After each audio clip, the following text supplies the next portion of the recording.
Trump warns presidential election result may not be known for years. As allegations grow, he's undermining the USPS to rig the election. They're not allegations. He flat out admitted it. You know what? You're not going to know this possibly, if you really did it right for months or for years. Because these ballots are all going to be lost, they're all going to be gone, Trump said. He's telling you exactly how he's going to rig the election. He's sabotaging the Postal Service so that the ballots are lost. /r/save the Postal Service. He'll claim that he didn't lose for years. Hopefully his cellmate is the only one who has to listen. Trump was first compromised by the Russians in the 80s. In 1984, the Russian mafia began to use Trump real estate to launder money. In 1987, the Soviet ambassador to the United Nations, Yuri Dubinin, arranged for Trump and his then-wife, Ivana, to enjoy an all-expense-paid trip to Moscow to consider possible business prospects. Only 7 weeks after his trip, Trump ran full-page ads in the Boston Globe, the NYT, and WAPO calling for, in effect, the dismantling of the post-war Western foreign policy alliance. The whole Trump/Russian connection started out as laundering money for the Russian mob through Trump's real estate, but evolved into something far bigger. In 1984, David Bogatin, a convicted Russian mobster and close ally of Semyon Mogilevich, a major Russian mob boss, met with Trump in Trump Tower right after it opened. Bogatin bought 5 condos from Trump at that meeting. Those condos were later seized by the government, which claimed they were used to launder money for the Russian mob. New York Times, April 30, 1992. Felix Sater. He grew up with Michael Cohen, Trump's former fixer attorney. Cohen's family owned El Caribe, which was a mob hangout for the Russian mafia in Brooklyn. Cohen had ties to Ukrainian oligarchs through his in-laws and his brothers-in-laws.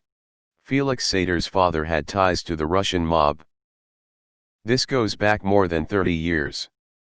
Trump was $4 billion in debt after his Atlantic City casinos went bankrupt. No U.S. bank would touch him. Then foreign money began flowing in through Bayrock, mentioned above. Bayrock was run by 2 investors, Tevfik Arif, a Kazakhstan-born former Soviet official who drew on bottomless sources of money from the former Soviet Republic, and Felix Sater, a Russian-born businessman who had pleaded guilty in the 1990s to a huge stock fraud scheme involving the Russian mafia. Bayrock partnered with Trump in 2005 and poured money into the Trump Organization under the legal guise of licensing his name and property management. The Russia mafia is part and parcel of Russian intelligence. Russia is a mafia state. That is not a metaphor. Putin is head of the mafia. So the fact that they have been operating out of the home of the President of the United States is deeply disturbing. Rudy Giuliani famously prosecuted the Italian mob while he was a federal prosecutor, yet the Russian mob was allowed to thrive. Now he's deeply entwined in the business of Trump and Russian oligarchs. Giuliani appointed Semyon Kislin to the NYC Economic Development Council in 1990, and the FBI described Kislin as having ties to the Russian mob. Of course, it made good political sense for Giuliani to get headlines for smashing the Italian mob. A lot of Republicans in Washington are implicated. Boatloads of Russian money went to the GOP, often in legal ways. The NRA got as much as $70 million from Russia, then funneled it to the GOP. The Republican Senatorial Campaign Committee led by McConnell got millions from Leonard Blavatnik. In the 90s, the Russians began sending money to top GOP leaders, like Speaker of the House Tom DeLay. Craig Unger's book alleges that most of the GOP leadership has been compromised by RU money. At the Cityscape USA's Bridging US and the Emerging Real Estate Markets Conference held in Manhattan, on September 9, 10, and 11, 2008, Donald Trump Jr. was frank about the tide of Russian money supporting the family business, saying, "And in terms of high-end product influx into the U.S., Russians make up a pretty disproportionate cross-section of a lot of our assets." Eric Trump told golf reporter James Dodson in 2014 that the Trump Organization was able to expand during the financial crisis because we don't rely on American banks. We have all the funding we need out of Russia. Russian oligarchs co-signed Trump's Deutsche Bank loans. Trump now gleefully takes cues from Putin. Trump went against American intelligence on North Korean missiles. He told the FBI he didn't believe their intelligence because Putin told him otherwise. I don't care, I believe Putin. Trump met in secret with Putin at the G20 summit in November 2018, without note-takers. 19 days later, he announced a withdrawal from Syria. Trump refused to enforce sanctions legally codified into law, and in some cases reversed standing sanctions on Russian companies. He has denounced his own intelligence agencies in a press conference with Putin on election meddling, and publicly endorsed Putin's version of events.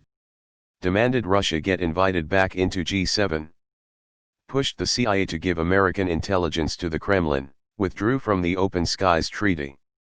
Received intelligence in 2019 that Russia was paying bounties for dead American soldiers, and hasn't done anything about it. Edit, source.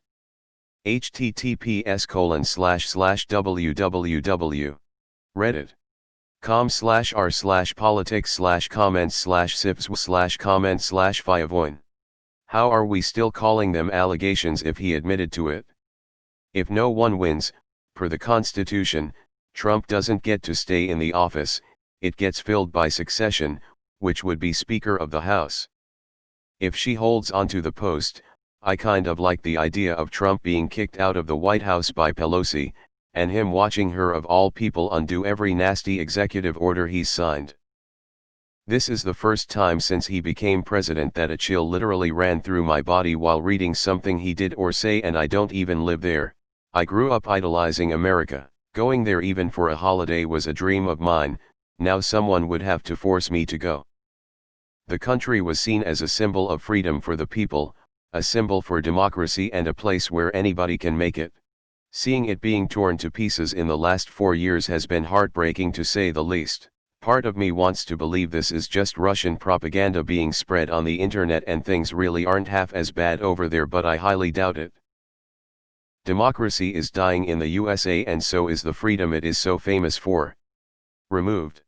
Trump is f-king disgusting. How is this allowed? How is this not in violation of some laws? Akin to shooting someone on Fifth Avenue, he's telling us what he's going to do and expecting no one to care. I hope he realizes that means he won't be president on January 20th either way. He's so stupid he probably think it makes him automatically president again if the results aren't finished being tallied. I've noticed he's also increasing the frequency of mentioning 4 years, or 8 years, and in one case more than 8 years when he's talking about accomplishments by past presidents. There's zero chance he graciously accepts defeat in November. He's absolutely going to push it as far as he can. He's right. It's going to be years to figure out how much bigger Biden's win would have been if Trump hadn't cheated and the GOP hadn't helped him do it. Seriously folks, at this point if you're into democracy and the US Constitution, then you can no longer vote Republican. Trump attacked democracy, the Republicans helped him do it. Voting Republican means you're a fascist. That's no longer a flippant insult, it's a statement of fact. If it's contested still in January, I for one, will welcome President Pelosi. This fucking con man is going to start a right-wing propaganda company 100% founded on the idea that he didn't really lose, isn't he? That was his backup plan in 2016, it's his backup plan now. He does not give a single shit how much he leaves the country in smoldering ruins getting there.